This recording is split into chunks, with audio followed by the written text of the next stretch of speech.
اغتسل فمات. فقال صلى الله عليه وسلم: قتلوه قتلهم الله، هلا سألوا إذا لم يعلموا. لا.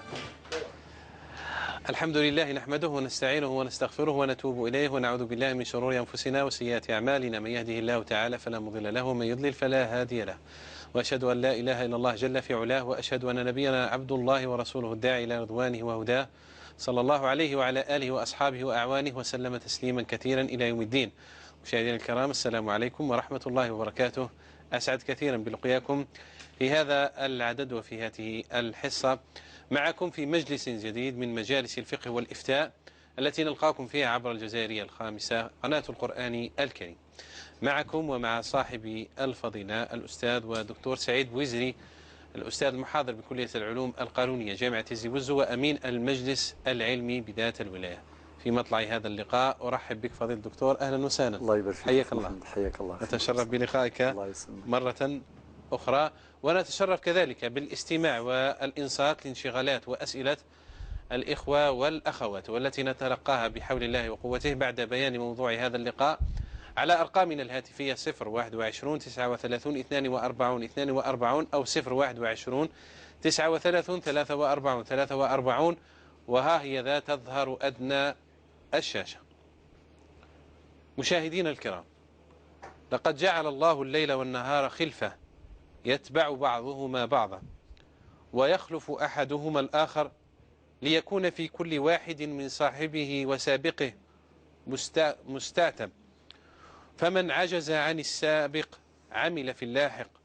قال تعالى: وهو الذي جعل الليل والنهار خلفة لمن أراد أن يذكر أو أراد شكورا. والأيام عند الله ليست كلها سواسية، بل فضل بحكمته بعضها على بعض واختار بعضها من بعض، فلله خواص الأزمنة والأمكنة والأشخاص. قال تعالى: أعوذ بالله من الشيطان الرجيم: وربك يخلق ما يشاء ويختار. جاء في الحديث الشريف عن النبي صلى الله عليه وسلم قوله: تعرضوا لنفحات رحمة الله، فإن لله نفحات من رحمته يصيب بها من يشاء من عباده. إذن فضيلة الدكتور، غدا أو بعد غد إن شاء الله أول أيام شهر ذي الحجة الحرام.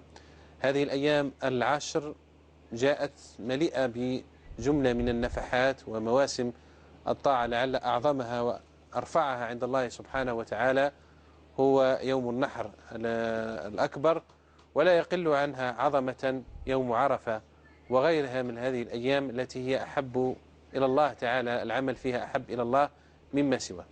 لابد من لهذه النفحات ولهذه الأيام من استعداد يتهيأ بها المؤمن للقربة والزلفى لمولاه سبحانه وتعالى. كيف يتهيأ ويستعد المؤمن لهذه الأيام المباركة الفاضلة؟ نعم. بسم الله والحمد لله والصلاة والسلام على رسول الله. معاشر المشاهدين الكرام، السلام عليكم ورحمة الله وبركاته. قال ربنا في آي القرآن: وإن تعدوا نعمة الله لا تحصوها. من نعم الله عز وجل علينا أنه فضل أزمنة على أخرى، وفضل أمكنة على أخرى، وفضل أناسا على آخرين.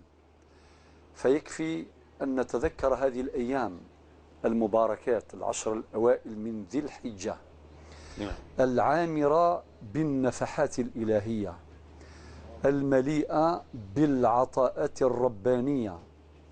والمسلم الذكي هو الذي يحسن استثمار هذه الأيام المباركات، هو الذي يحسن استثمار هذه العطاءات الإلهية وهذه النفحات الربانية. وفضل الله عز وجل علينا كثير، يكفي أن نذكر بعض الأمور استعدادا لاستقبال هذه الأيام المباركات. أعتقد على رأس هذه الاستعدادات هو توثيق الصلة بالله عز وجل والشعور بنعمة الإسلام، باعتبار الإسلام هو أعظم نعمة منحها الله عز وجل لنا جميعا. مما أذكره في هذا الباب أن أحد الصالحين كان يطوف حول الكعبة المشرفة، فكان يستمع إلى أناس يدعون الله عز وجل بمختلف الأدعية والأذكار، فاستمع إلى أحدهم وهو يقول ويناجي ربه قائلا يا ربي لقد أعطيتنا الإسلام ولم ندعوك، فكيف تحرمنا الجنة ونحن ندعوك؟ يا ربي لقد أعطيتنا الإسلام ولم ندعوك، فكيف تحرمنا الجنة ونحن ندعوك؟ وقد قال ربنا جل جلاله في آي القرآن يا أيها الذين آمنوا اتقوا الله حق تقاته ولا تموتن إلا وأنتم مسلمون. وقال في آية أخرى في أوائل سورة المائدة اليوم أكملت لكم دينكم وأتممت عليكم نعمتي ورضيت لكم الإسلام دينا. إذا اكتمل الدين واكتملت النعمة، والإسلام عامر بالخيرات، عامر بالبركات المختلفة. من بركات هذا الدين العظيم من هناك أيام غالية عند الله، أيام فاضلة عند الله، أيام شريفة جدا لابد المسلم أن يحسن استثمارها. هذه العشر الأوائل من شهر ذي الحجة نستعد لها بجملة استعدادات. الاستعداد الأول هو توثيق الصلة بالله عز وجل بالأعمال الصالحات والباقيات الصالحات. من هذه الاستعدادات أيضا أن يستعد المسلم لاستقبال هذا الشهر، يعني شهر ذي الحجة، أو استقبال هذه الأيام الأولى من شهر ذي الحجة باستعداد العيد، عيد الأضحى المبارك. ولكن الاستعداد المقصود هنا ليس فقط تحضير الأضحية التي يتقرب بها الله عز وجل، سواء الأنعام عموما، الإبل أو البقر أو الغنم بمختلف شروطها الشرعية المعروفة. هذا أمر مقصود، لا شيء إحياء لذكرى إبراهيم الخليل ولذكرى إسماعيل عليهما الصلاة والسلام ولسنة المصطفى صلى الله عليه وسلم. لا شك أن هذا أيضا أمر مقصود. وكذلك التحضير المادي المتعلق بالتوسعة للعيال وشراء الملابس للصغار للأولاد ليستقبلوا عيد الأضحى المبارك بفرح وسرور، هذا أيضا أمر مطلوب يقينا. ولكن أيضا ما هو مطلوب هو الاستعداد بالعمل الصالح، صلة الأرحام. لعل هذا الأمر يعني يحتل مركز الصدارة. لماذا أقول مركز الصدارة؟ لأنه هذه عبادة اجتماعية تضاف إلى العبادات الفردية المختلفة. الإنسان يستعد لصلة الأرحام، وإذا كان عنده مثلا إشكال أو عنده نزاع مع أخ له في النسب أو أخ له في الله، إذا كان عنده أي نزاع مع جاره أو عنده أي نزاع مع شريكه في التجارة في العمل التجاري، حصل هذا النزاع بينهما، لابد أن يستعد للعفو والصفح، وليعفوا وليصفحوا كما قال ربنا جل جلاله. وقال أيضا والصلح خير، اتقوا الله وأصلحوا ذات بينكم. والنبي صلى الله عليه وسلم أخبرنا في الحديث الصحيح ألا أخبركم بأفضل من درجة الصيام والصلاة والصدقة؟ قالوا بلى يا رسول الله، قال إصلاح ذات البين. معنى الاستعداد يا أخي محمد صلاح للتصالح هذا أمر مهم جدا. لماذا؟ تصوروا معي يفوت عيد الأضحى نعم علينا وعلى الناس، ولكن في نزاع وفي شحناء وفي بغضاء موجود. يعني لا شك أن هذا العيد يفقد لذته، يفقد سرا من أسراره، أليس كذلك؟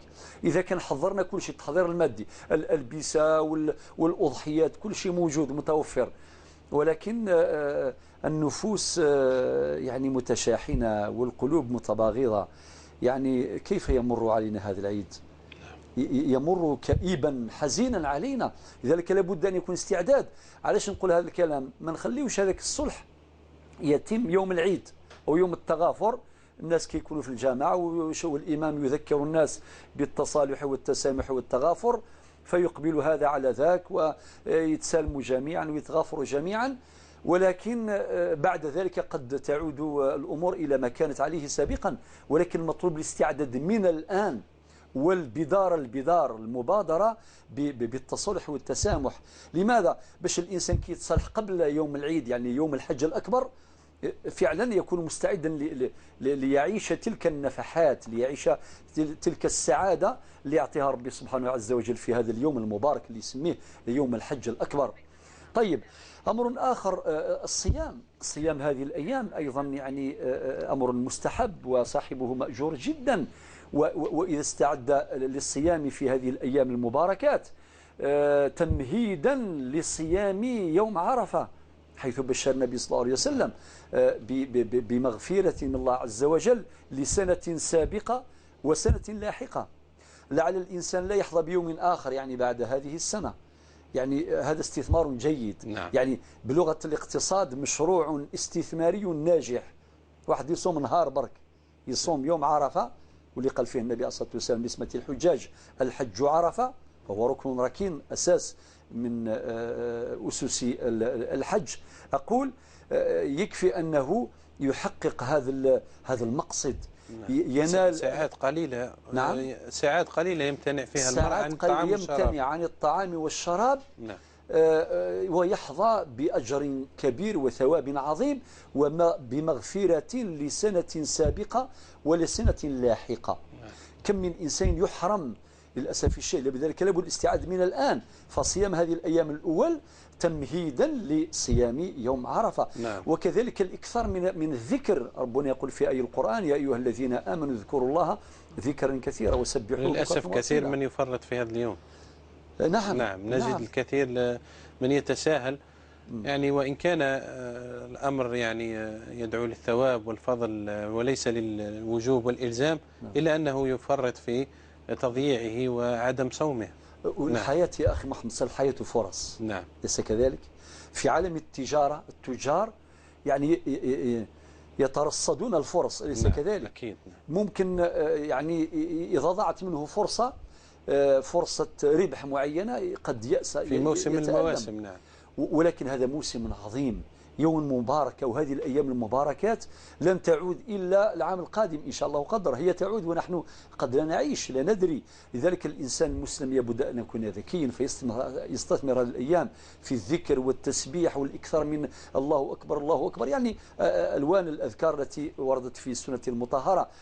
هناك أيضا استعداد آخر ممكن بعض الناس يغفلوا عليه، ما هو؟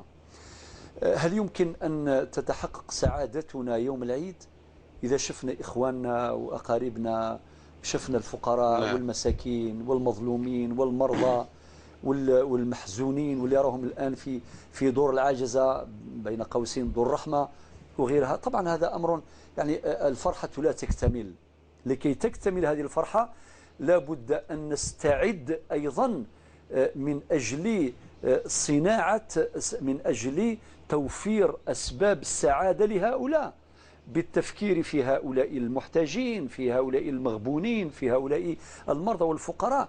بالمناسبة الحمد لله هناك مظهر الصحة في مجتمعنا، أن الكثير من الأغنياء الذين رزقهم الله عز وجل برزقه الواسع يعني يفكرون في إدخال السعادة والفرحة في قلوب هؤلاء الفقراء، في قلوب هؤلاء المساكين. يعني هناك من يتبرع يعني بأضحيات عديدة، بخرفان، الله يبارك، بأنعام ما شاء الله، لفائدة الفقراء والمساكين، ليعيش الجميع هذه الفرحة.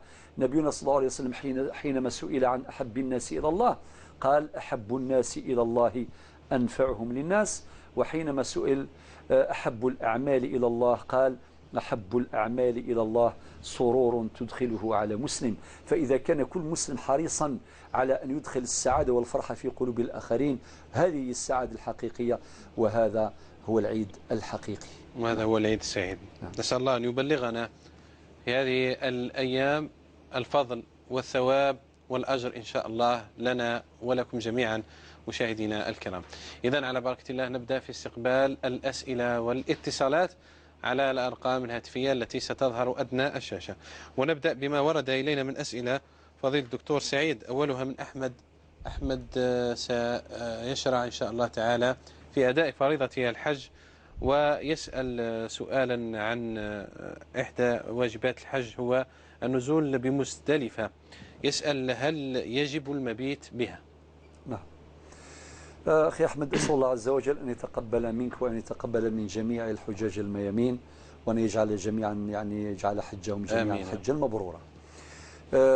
الحمد لله أنه هناك تيسير في هذا الأمر. طبعا أخ أحمد يسأل هذا السؤال لأنه يعلم علم اليقين أن الله يبارك في هذه الأيام يعني الكثير من الحجاج. بالمناسبة نترحم على جميع الحجاج الميامين الذين انتقلوا رحمة الله رحمه الله عز وجل، وأسأل الله عز وجل الشفاء لجميع الجرحى وجميع المرضى، وأن ييسر لهم أداء جميع المناسك بيسر وأمان. أقول بالنسبة للنزول بمزدلفة مسألة فقهية مختلف فيها. هناك من الفقهاء من قال بوجوب المبيت بمزدلفة، بوجوب المبيت بمزدلفة، يعني يوم 9 من شهر ذي الحجة، يعني يوم عرفة في المساء بعد المغرب طبعا، بعد النفرة يعني مباشرة إلى المزدلفة. فمن الفقهاء من أوجب المبيت بمزدلفة، وهؤلاء هم يعني الإمام الشافعي والإمام أحمد بن حنبل. يعني في المذهبين، المذهب الشافعي والمذهب الحنبلي، يجب المبيت بمزدلفة، ولكن هناك تيسير الحمد لله عند أبي حنيفة. نعم. تجزئ. هناك اتصال، مكالمتين. نعم. لو تأذن الأولوية دائما الأولوية نعم. لهما. نعم. أو لغيرهما إن شاء الله. نادية من فرنسا ونصيرة كذلك. مع نادية نبدأ. السلام عليكم ورحمة الله. السلام ورحمة الله وبركاته. تفضلي سيدة نادية. عندي سؤال يرحم والدين. نعم. وأنا زوجي طلقني 3 مرات، والثلاث مرات كنت على حيض. والمرة الأولى راجعني ودرنا فاتحة، والمرة الثانية ما رجعناها بلا فاتحة، والمرة الثالثة هذه المرة ما تراجعناش.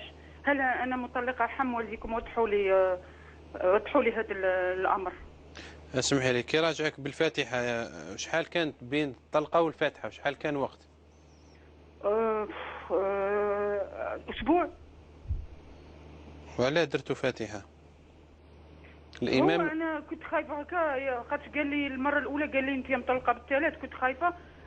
قلت له لقد دير الفاتحة. كنت مين سمحت هنايا كي الطلاق 3 مرات، علمت انه يفوق يطلقني 3 مرات باش نكون مطلقة.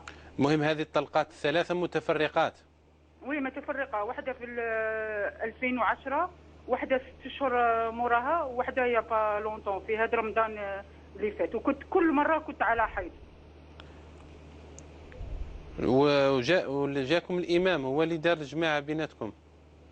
هو راح للجامع ودار جماعة. وش قالوا الإمام؟ هل أوقع له هذه الطلقات كامل؟ لا ما قالش على الطلقات كاملة، غير الطلقة الأولى راح للجامع، من الطلقات الأخرين ما راحش. شيخ واضح. الطلقة الثانية تم ترجع أيضا. رجع بلا فاتحة. رجع بفاتحة. والثالثة هذه؟ لا الثالثة هذه راكم مع بعض ولا متفاصلين؟ أنا عايشين مع بعض بس ما نهضروش مع بعض، كل واحد في جهة. نعم. منذ رمضان. الطلقة الأخيرة في رمضان. نعم. واضحة السيدة نادية إن شاء الله. واضح. شكرا. بالسلامة. على حصة. شكرا. بالسلامة. شكرا. نصيرة من فرنسا. السلام عليكم. وعليكم السلام ورحمة الله وبركاته. تفضلي. حبيت نسول الشيخ. نعم. على واحد يحج على واحد ميت. نعم. أنا كان عمتي الله يرحمها كان ما عندهاش الأولاد، ربتني هي وراجلها. نعم. متوفين في زوج، وراجلها الله يرحمه ما عنده لا خوه لا والو، يعني مقطع كما نقولوا احنا بالعربيه، مقطع من شجره. نعم. حبيت وتمنى يدير حج، مسكين الله غالب مرض توفى. وباقيه في خاطري هذيك، انا حجيت على عمري بس حبيت نحج عليه، اسكو تفوت لي تجوز لي ولا ما تجوزليش؟ والله قالوا لي كاينين الناس يقولوا لي المراه ما تقدرش دير حج على الراجل. حبيت الشيخ يوضح لي، ولا كان ما قدرتش نديرها على بابا الله يرحمه، نديرها على امي اللي رباتني، وهي عمتي اخت بابا. عندك محرم تروحي معاه ولا لا؟ انا كاين عندنا واحد الامام هنايا في فرنسا هو اللي يحرمنا، هو اللي يدينا. ما عنديش انايا، زوجي متوفي ودرت معاه الحجه، حجيت معاه en 2011. نعم. ولا وحبيت الشيخ يوضح لي لكن نقدر الله يوفقك للخير ان شاء الله. ان شاء الله يا رب العالمين. بارك الله فيك سيدة نصيرة. شكرا. مع السلامة. إذا نكمل مع الأخ أحمد وموضوع النزول والمبيت بمزدلفة. نعم. إذا قلت النزول بمزدلفة والمبيت بمزدلفة مسألة فقهية مختلف فيها.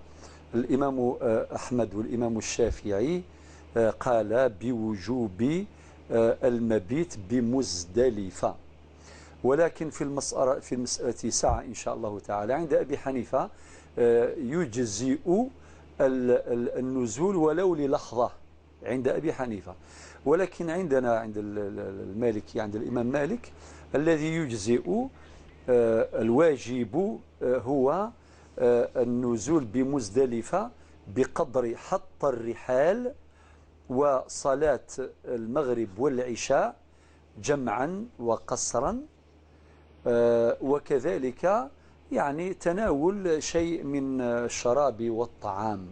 نعم. أعيد يعني في المذهب المالكي الذي يجزئ ويبرئ الذمة هو يعني كي توصل مزدلفة يا أخي أحمد أنت وغيرك أنك يعني تحط الرحال إلى عندك هذاك الحقيبة نتاعك ولا هذاك المحفظة الكعبة يعني الحقيبة، بمجرد ما تحطها للحظات قدر ما أولا قلت تحط الرحال وتصلي صلاة المغرب والعشاء، طبعا جمع تأخير صلاة العشاء قصرا، وزيد تتناول من الطعام والشراب شيئا، هذا يكفي، ثم تستمر في المسير إلى منى.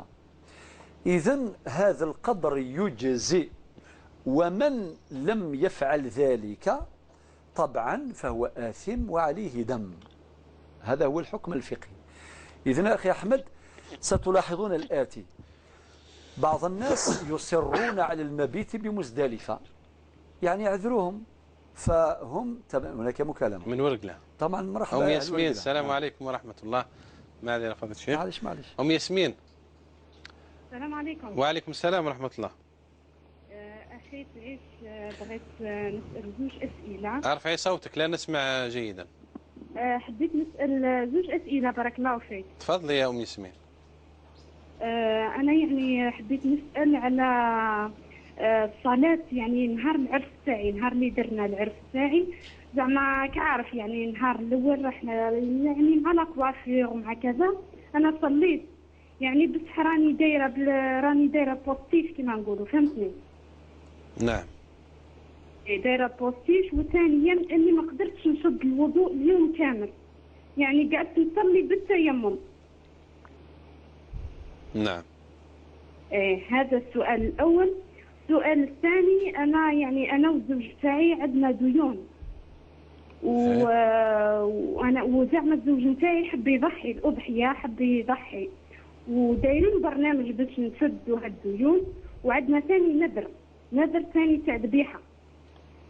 حبيت نعرف اسكو وين الأولوية، يعني رتبوا لي الأولويات لشكون يعني. نعم. هذا ما كان. بارك الله فيكم. فيك البركة سيدة مسلم. ورانا دائما من متابعين إن شاء الله. شكرا، بارك الله فيك.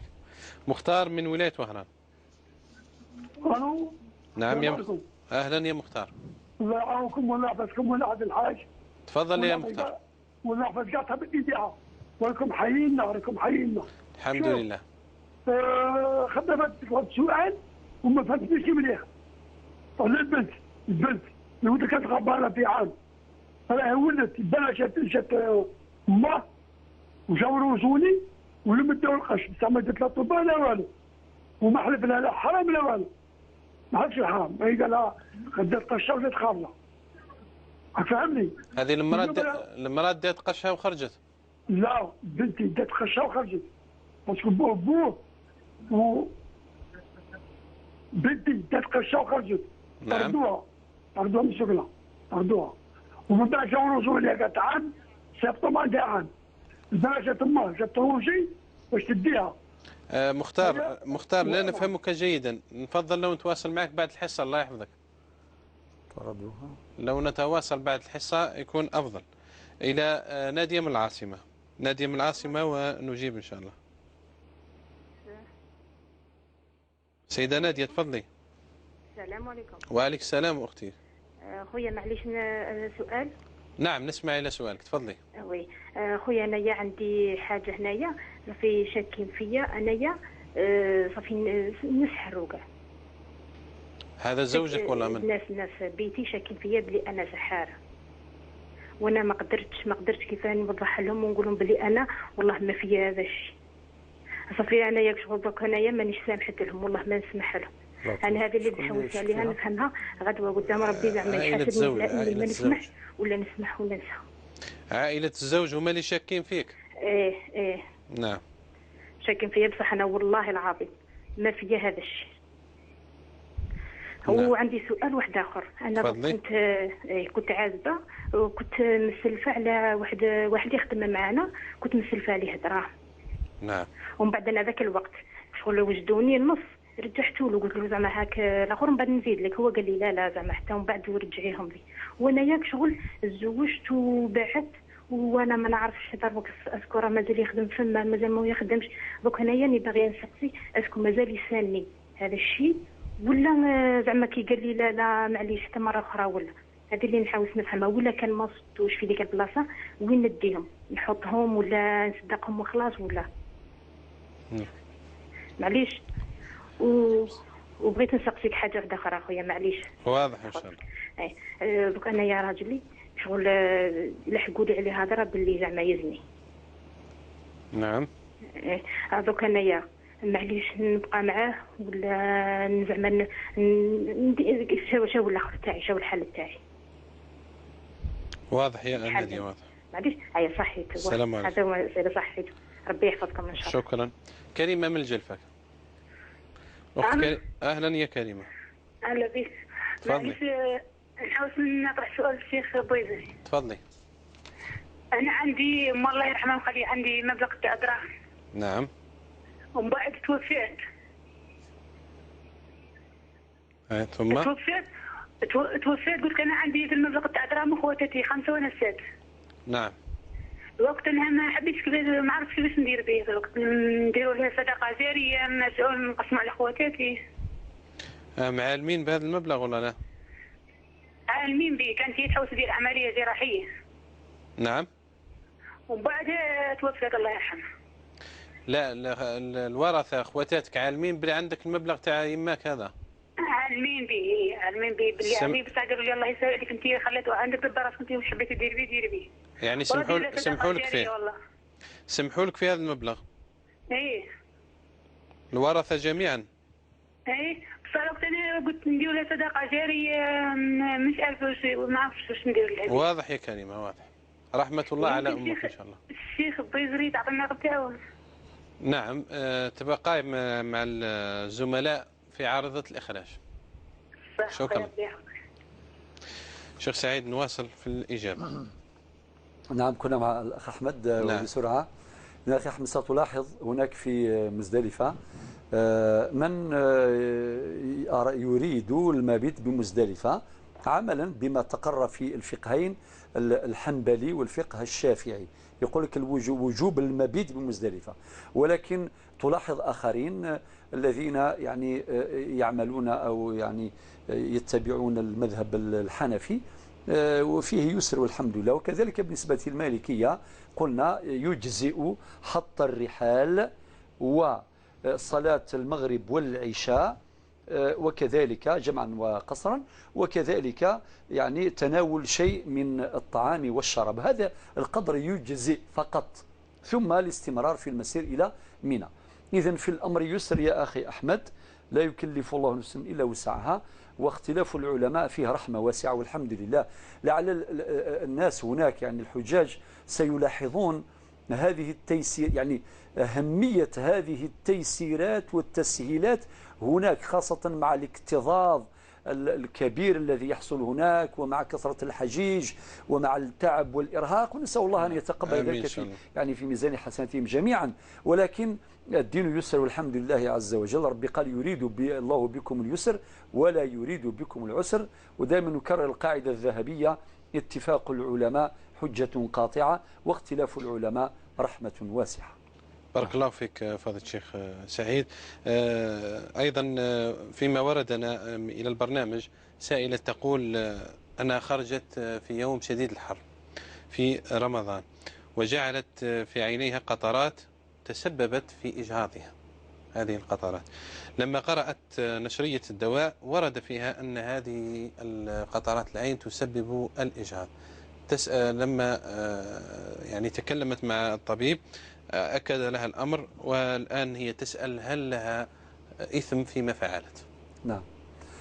النبي صلى الله عليه وسلم قال في الحديث الشريف: رفع عن أمتي الخطأ والنسيان وما استكرهوا عليه. فأنت ما ارتكبت طبعا الإجهاض جناية في نظر الشريعة الإسلامية، ولو كان يوم واحد، يعني في حياته يوم واحد. لماذا؟ لأنه مشروع حياة، مشروع إنسان، فبالتالي حياة الجنين محترمة، والشريعة قررت من الأحكام ما يحفظ حق الإنسان في الحياة ولو كان جنينا، ولا يجوز اللجوء إلى الإجهاض إلا في حالة واحدة ذكرها الفقهاء، وهي إذا كانت حياة الأصل وهي الأم مهددة بخطر الموت. هذه من جهة. من جهة الثانية، المرأة الحامل يجب عليها أن تحتاط وهي تتناول الأدوية، لأنه هناك آثار جانبية لبعض الأدوية تسبب في الإجهاض، أو ربما في مضاعفات معينة أو في تشوهات معينة للأجنة التي في البطون. وأول من يحرص على الحياة السليمة للجنين الأم، لأنها تحمله في بطنها، عندها مسؤولية شرعية، عندها مسؤولية أدبية، عندها مسؤولية قانونية. هذه إشارة مهمة لابد أن نؤكد عليها. أما أنت تناولتي هذا الدواء دون معرفة لخطره ولمضاعفاته ولآثاره الجانبية، وحصل ما حصل، الواجب هو التوبة بينكم من رب سبحانه. وتخبرين زوجك، لأنه هو أبو الولد، تخبرين زوجك بما حصل، وإن شاء الله يعفو عنك، لأنه له حق متعلق بهذا الجنين.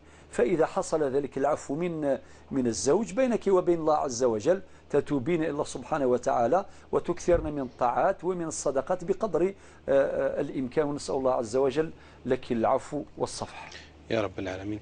شكرا فضيلة الدكتور. تسأل أيضا، تقول أنها في رمضان كانت حامل وهي لا تعلم، ودائما كانت تظن لما تأتيها العادة، يعني حتى وصلت لمرحلة يعني ظنت أنها في استحاضة، فأفطرت 7 أيام ظنا منها أنها دم حيض، ولكن هي كانت حامل ولم يكن دم حيض. الآن بالنسبة لهذه 7 أيام التي أفطرتها، الواجب هو القضاء. نعم. تقضي تلك الأيام وفقط، لأنه ما درتها قصدا، ما درتها انتهاكا لحرمة رمضان، ولكن درتها أيضا خطأ، ورفع عن أمتي الخطأ، وعلماؤنا يقررون رفع الحكم يقتضي رفع الإثم، يكفي القضاء. تقضي هذه الأيام، نسأل الله لك القبول. آمين يا رب. نادية من فرنسا، وموضوع الطلاق يا دكتور. إذا الطلقة الأولى أخي محمد صالح ذكرني. نعم. طلقها في 2010 هكذا. طلقها 3 مرات. الطلقة الأولى في سنة 2010، وكانت حائض. كانت حائضا وتم الرجوع. أيوة. الطلقة الثانية 6 أشهر بعد الطلقة الأولى، وكانت حائضا. الطلقة الأخيرة في رمضان الماضي، وكانت كذلك على غير الطهر. نعم. طيب يا أختي نادية، ركزي معايا مليح. أولا شيء محزن، يعني إذا كان ربطنا هذا بالاستعداد لرمضان، الاستعداد للعشر الأول مرة من ذي الحجة، تصور يا أخي محمد صالح يجي العيد وزوج وزوجة مطلقين، يعني كيف يكون حال الأولاد؟ الآن هو كل واحد في جهة. واحد في جهة. نعم كما ذكرت. يعني ولو عندهم إبل يذبحوا البعير، يذبحوا البقرة ويذبحوا الخرفان، ولكن هل يعني الأولاد والأسرة تحس بالسعادة في العيد وباباهم في جهة؟ أجواء تفقد حميميتها. لا حول ولا قوة إلا بالله. لذلك يا المشكلة دائما الرجال يطلقون والنساء يسألن، ظاهرة يعني تحتاج فعلا إلى علاج. نعم. تتفق معي؟ لأن اللي تتحير المرأة، هو الرجل ما يتحير، تشعر بالإثم والندم. نعم. أكثر من رجل للأسف. نعم هذا الشيء نراه واقعا. نعم. للأسف أخي محمد صالح، لا حول ولا قوة إلا بالله. الله المستعان. هذا من جهة. بالنسبة للرجال الذين يطلقون ويكثرون من هذه الطلقات، يعني نقول اتقوا الله عز وجل. فبالطلاق إنك تمس الميثاق الغليظ اللي ربي قال في سورة النساء في الآية 21 ربي يقول وأخذنا منكم ميثاقا غليظا. هذا من جهة. من جهة أخرى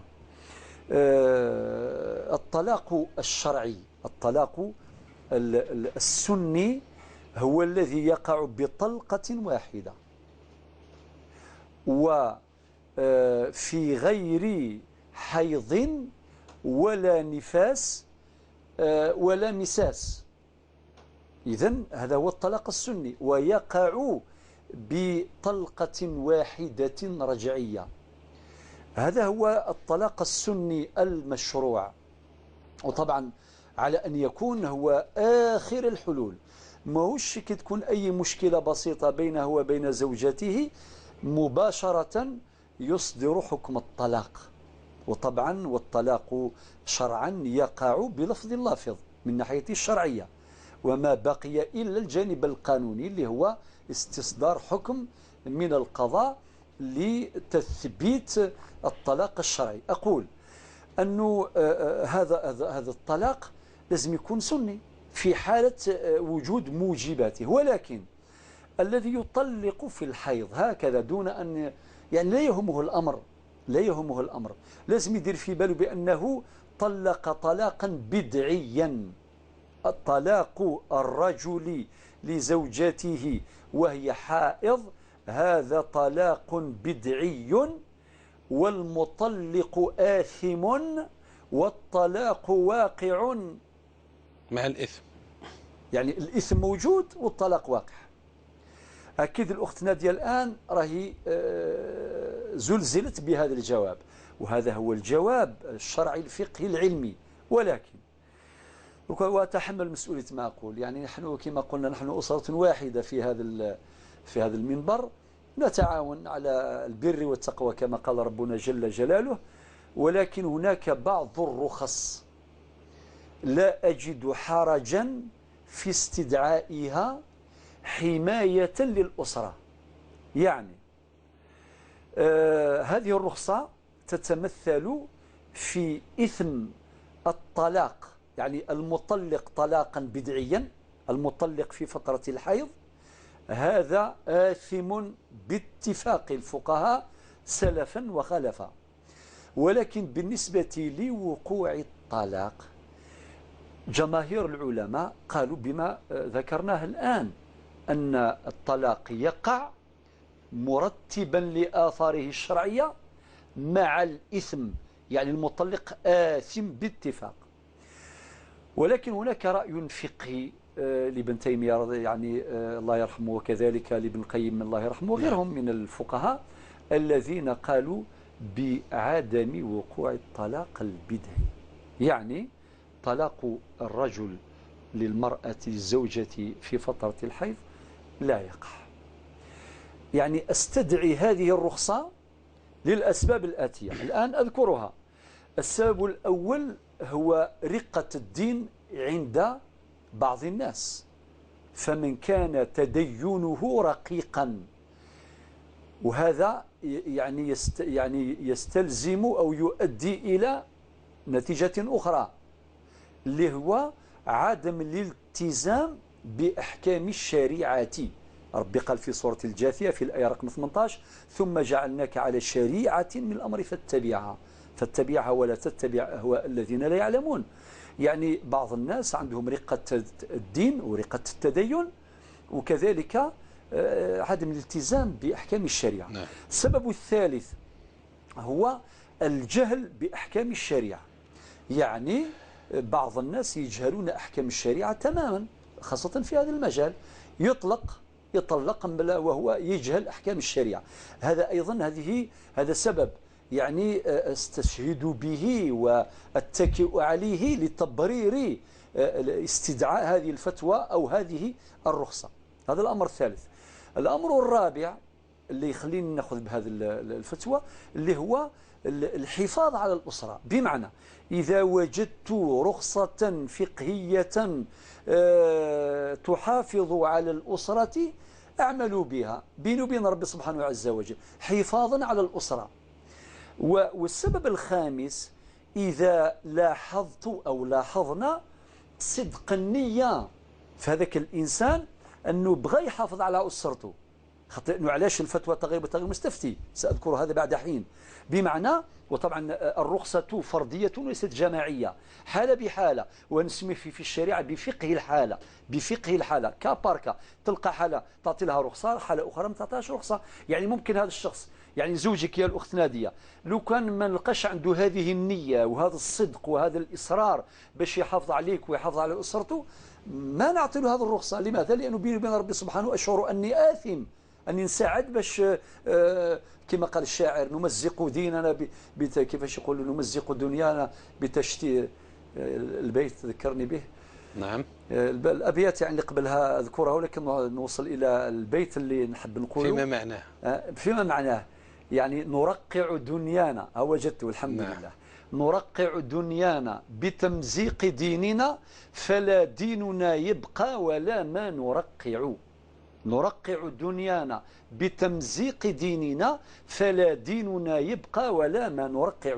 إن شاء الله لا نرقع دنيانا بتمزيق ديننا. ولكن حبيت نقول، إذا لمست من زوجك أو من أمثاله حرصا وصدق نية على الحفاظ على الأسرة وعدم عودة، وأنه يعني مصر وعازم على أن لا يعود إلى هذه التصرفات وهذا النوع من الطلاق، بصراحة بيني وبين ربي نقدر نقول له مرخص لك أن ترجع زوجاتك والسلام. لذلك نقول كل هذه الطلقات يعني ممكن نرجعك من الآن، ولكن بهذه الشروط. يا الأخت نادية لوجه ربي، ما حبيناش نشوف لكم الرخص باش ناخذوا الإثم. إن شاء الله ما ناخذوش الإثم جميعا، ولكن ديري في بالك أنه الرخصة فردية وليست عامة ولا يمكن القياس عليها. وكذلك التغير الفتوى بالتغير المستفتي. ونستحضر دائما الباب الثري اللي ذكر الإمام ابن القيم في كتابه إعلام الموقعين في الجزء الثالث في الصفحة الثالثة، باب أو فصل تغير الفتوى بالتغير الزمان والمكان والأحوال والعوائد والنيات. أعتقد لكل ذلك ممكن زوجك يرجعك يا الأخت نادية وتعيشوا مع بعض إن شاء الله تعالى، ولكن بهذه الشروط اللي ذكرناها قبل حين. ولازم يحافظ عليك، وما لازم ينح من قاموسه كلمة الطلاق، ما زيش يطلق. هذا واش نقولوا، ربي إن شاء الله ييسر. الحاج عن الغير نصيرة من فرنسا سألت. نعم.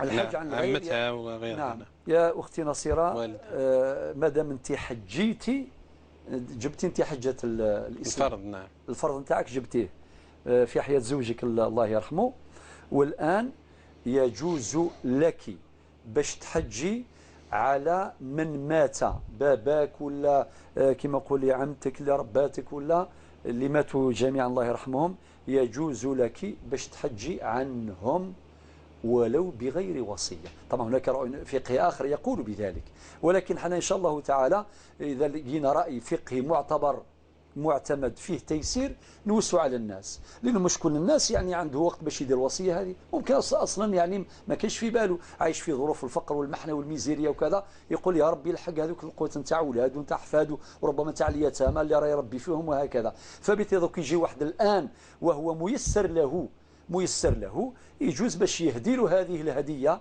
يحج عنه إن شاء الله، وربي يجعلها في ميزان حسنات الميت. يعني تهديله هذيك الحجة يا الأخت نصيرة، الباباك ولا العمتك ولا أي واحد ميت من أقاربك، حتى من غير أقاربك عند بعض الفقهاء، وتحجي لهم إن شاء الله. وطبعا سقسك أخي محمد صلاح عندك محرم وانت جبتي قلت يعني مع إمام وكذا، كي تكون الرفقة المأمونة هذا أيضا تيسير آخر. الرفقة الآمنة هذه تجزي إن شاء الله تعالى، ونسأل الله التيسير. آمين يا رب العالمين. ياسمين من أم ياسمين من ولاية ورقلة سألت عن الصلاة يوم عرسها، قالت صليت لكن بالتيمم، يعني لم تستطع إزالة تلك الزينة الكاملة، ولم تستطع كذلك المحافظة على وضوئها، فلجأت للتيمم. هل هو رخصة في هذا المقام؟ والله يا أخي محمد صار في الموضوع نتاع العرس ولا غير محزن جدا يعني. نعم. واحد يعطي قيمة بزاف للزينة والبانتور قاعد اللي يديروه وكذا، شغل العبادة هذه ما لكنها عادة مستحكمة شيخ. يعني معليش نقول هكذا، لأنه بعض الناس ماشي غير يوم، هي 3 أيام 4 أيام السمانة معمرين كاع بالبانتور وعايشين بالبانتور هذاك المساحيق. وهذا هو ربي قال إن الصلاة كانت على المؤمنين كتابا موقوتا، ما دارش استثناء، قال وكاع نسال الزوج منذ قرون يعني. ما أصل حتى الأسئلة لم تكن مطروحة. يعني اطلعوا على الفتاوى القديمة وأنت كذلك يعني خبير بهذا المجال، ما كان هذا السؤال في حدث لا يطرح، أليس كذلك؟ أبدا. ولكن الآن ما دام راهي هكذا يعني هناك من أفتى بجواز ذلك، يعني رخصة التيمم في ذلك اليوم للحرج اللي تعيش فيه العروسة، لأن هناك سلطان العرف، سلطان العادة، سلطان العرف، وكان العروسة يعني محمية، واحد الحماية مشددة، وأي حاجة يتحرك فيها ولا المساحيق ولا كذا يعني. للأسف نقول لك أفتيك بالرأي اللي يقول بجواز التيمم في هذا اليوم، نسأل الله لك القبول.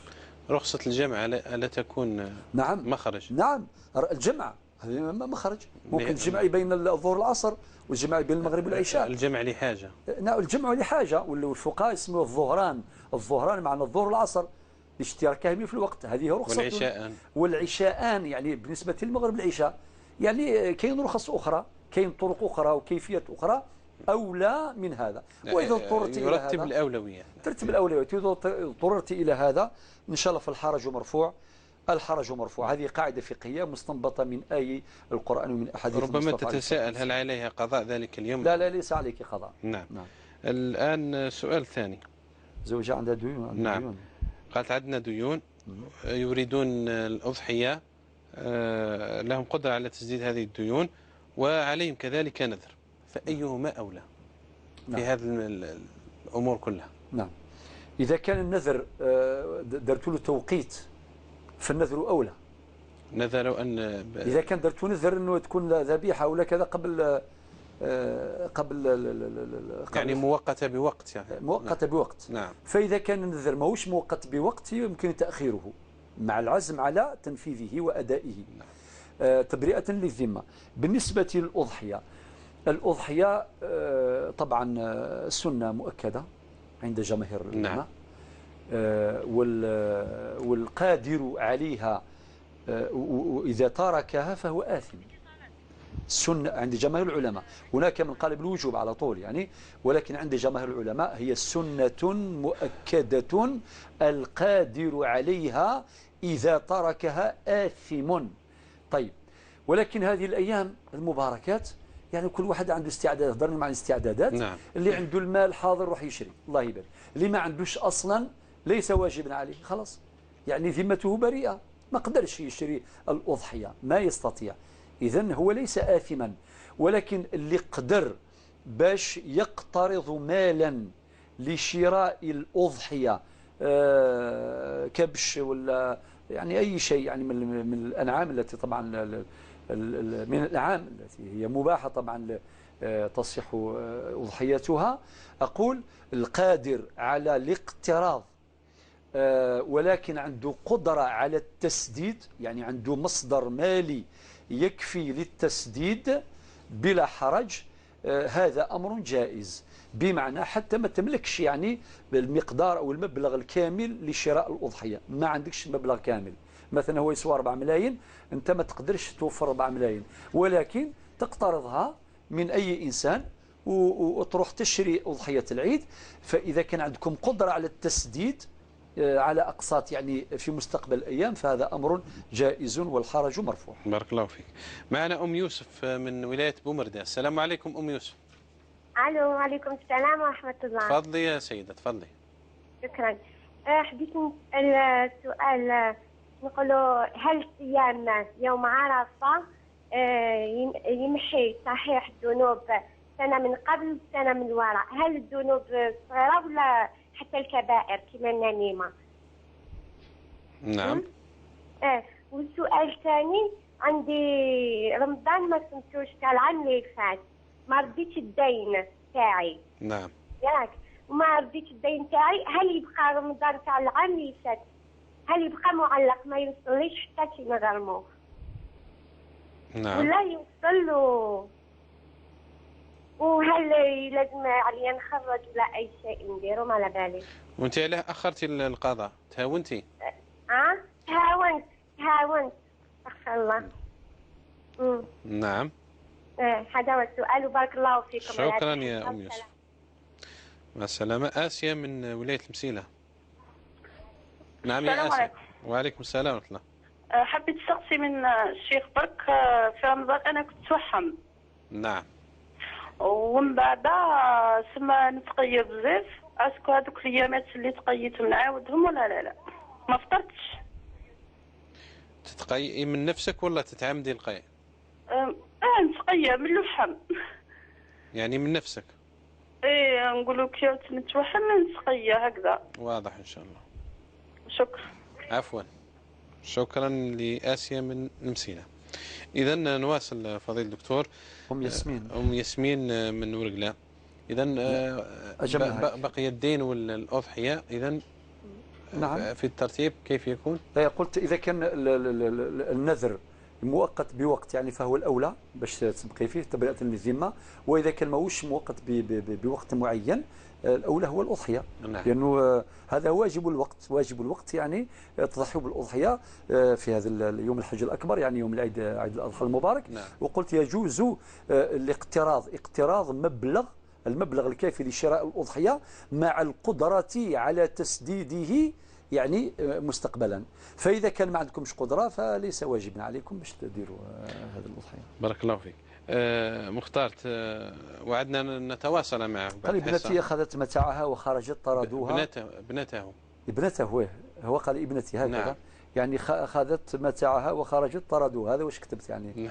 كاش ما فهمت حاجة أخرى. لم نستوضح منه جيدا لذلك ارتأينا أن نتواصل معه بعد الحصة. إن شاء الله. نادية من العاصمة. الآن عائلة الزوج لهم شكوك قوية في نادية أنها تأتي السحر. الآن نادية تريد أن تدفع عن نفسها هذا الشك وهذا الظن وهذا الاتهام من عائلة الزوج. نعم. أولا يا أختي نادية ركزي معي مليح. أنت وغيرك يعني اتهام إنسان بالباطل لا يجوز، حرام. يعني حرام واحد يتهم إنسان بلا بينة فيرمي به بريئا. وقد احتمل بهتانا. نعم. ربي سبحانه قال في القرآن حتى كي يجيك الخبر قال إن جاءكم فاسق يا أيها الذين آمنوا إن جاءكم فاسق بنبأ فتبينوا. سبحان ربي قال فاسق بنبأ فتبينوا، في رواية فتحققوا، فتبينوا. وبعدين واش قال ربي في الأخير؟ أن تصيبوا قوما بجهالة فتصبحوا على ما فعلتم نادمين. هذه الآية لو طبقها الناس لعاش الناس في أمان. يعني حرام واحد يتهم إنسان بالباطل. هذا من جهة. من جهة ثانية تقرر في الفقه الإسلامي قاعدة ذهبية: الأصل براءة الذمة. قاعدة تحمينا جميعا. الأصل براءة الذمة، يعني الأصل في الإنسان أنه بريء. ومن قواعد هذه من قواعد الاستصحاب الإبقاء على ما كان، إبقاء ما كان على ما كان حتى يثبت الدليل الذي يخالفه الذي يغيره. هذه من قواعد الاستصحاب الذهبية. هذا من جهة. من جهة أخرى الاتهام بالسحر، والسحر من الموبقات، من الذنوب الكبيرة جدا، من الموبقات المهلكات، من قوادح العقيدة يعني. نعم. ويجي واحد يتهم امرأة بالسحر هكذا برك، كارثة كبيرة تحصل في المجتمع الإسلامي بشكل عام. كارثة كبيرة. أي واحد يقول لك فلان سحار وفلان سحرني إلى آخره، وأي حاجة يلقاها في البيت ولا كذا يبدأ يدير له شريط نتاع وعارضة اتهامات للناس. هذا أمر لا يجوز إطلاقا، ولا يبرر ذلك بأي تبرير. هذا من جهة. من جهة أخرى أنت قلتي باللي أنا بريئة، أنت بريئة إذن اطمئني. هو ربي سبحانه قال إن الله يدافع عن الذين آمنوا. فلا تبرئي نفسك أكثر من اللازم. خلاص. ما لأنه أحيانا يا أختي نادية نصحك، أحيانا كي تبدأي تهضري وكذا وأنا خاطيني ممكن بعض الناس مرضى القلوب يقول لك لا ما دام تهضر بزاف إذن فيها شك. يا أخي يقولوا احنا بالدارجة اللي الكرش اللي ما فيه تبن ما يخاف من النار. كرش كاين غير المصار، ماشي ما تخافش من النار عادي. عادي يقول واش يقولوا. لماذا ربي سبحانه عز وجل قال في القرآن الكريم ما يلفظ من قول إلا لديه رقيب عتيد. أو الأمر ليس هينا. ما يلفظ في سورة قاف الآية 18 ما يلفظ من قول إلا لديه رقيب عتيد. ونبينا صلى الله عليه وسلم يقول من كان يؤمن بالله واليوم الآخر فليقل خيرا أو ليصمت. لو طبق الناس هذا الحديث سكت الكثير. هذا لذلك سبحان. والعبرة بالمآلات كما يقرر الفقهاء. العبرة بالمآلات يعني تقول كلمة نار دير فتنة كبيرة. إذن الاتهام بالسحر ليس بالأمر الهين. أنا قلت هذا الكلام يا أختي نادية باش نحس وشعرك بأنني أشعر بهذا الشعور نتاعك، يعني أمر مؤلم للغاية، ولكن قول الله يسامحهم. هذا واش النصيحة نتاعك. نقول لك ما نقولكش ما نسمعوش في الدنيا وفي الآخرة، لا، أنت اسمح لهم وتكي على ربي سبحانه، وربي هو اللي يدافع عليك. كنت عازبة بعد اقترضت مالا، اقترضت مال من زميلها في العمل ثم تزوجت وابتعدت عن تلك البلدة أو تلك المكان.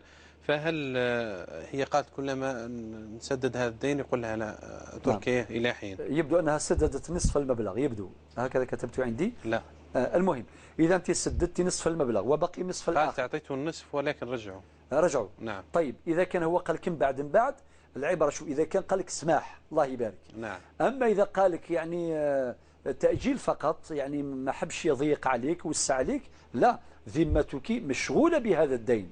كيف تتصرف؟ تتصرفين كالآتي: تجتهدين في البحث عنه. لم تجده كما قال. إذا لم تجد، إذا اجتهدت واستعنت بغيرك في البحث عنه ولم تجديه، تصدقي بذلك المبلغ لأحد الفقراء والمساكين، وإن شاء الله أجر له، هو عنده أجر يلقاه يوم القيامة إن شاء الله، وأنت أيضا مأجورة أنك برأتي الذمة تاعك وسعيد. إذا وجدته بعد الصدقة تعطيه. إذا لقيت بعض الصدقات تأتي، يعني تخبريه بما حصلت. ربما يقول لك خلاص ما دام تبرعتي بها نلقاه يوم القيامة، يقول لك اسمع خلاص سي بون. يعني ما، وإذا كان قال لك ناخذه أعطيه المبلغ ويبقى حق ويأخذ. بارك الله فيك. زوجي يقولون عنه أنه يأتي الفاحش. لا، هذا الأمر يقولون عنه، هذه نتاع قيل هذه صيغة تضعيف. الرجاء التبين. الآن قريت الآية. نعم. فتبينوا أن تصيبوا قوم بجهالة فتصبحوا على ما فعلتم نادمين.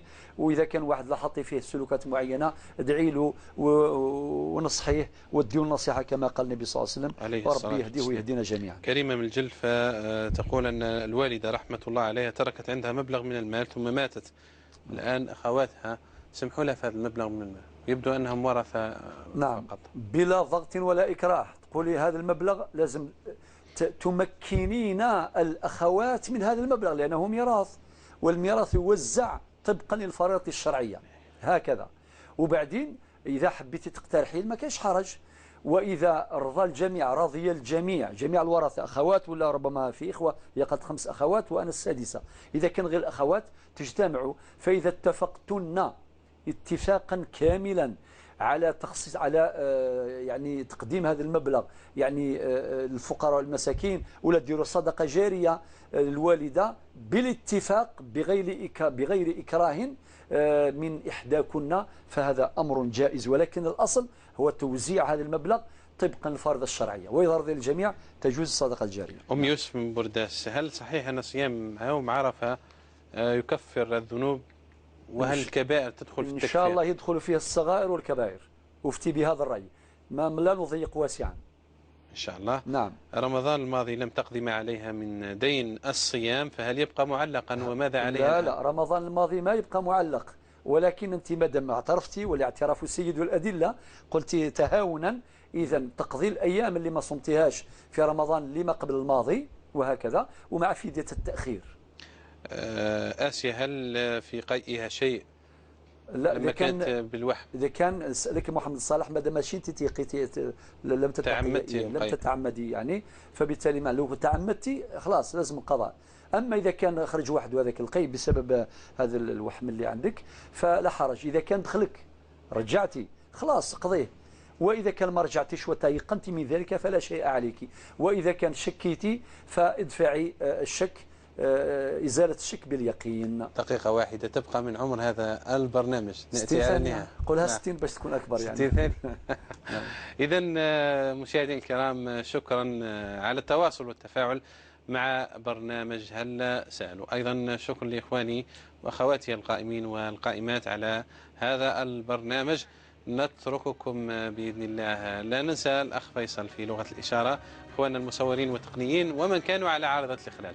غدا لقاء جديد وموضوع جديد وأسئلة جديدة الإجابة عليها إن شاء الله في التوقيت المحدد. دمتم بخير والسلام عليكم ورحمة الله.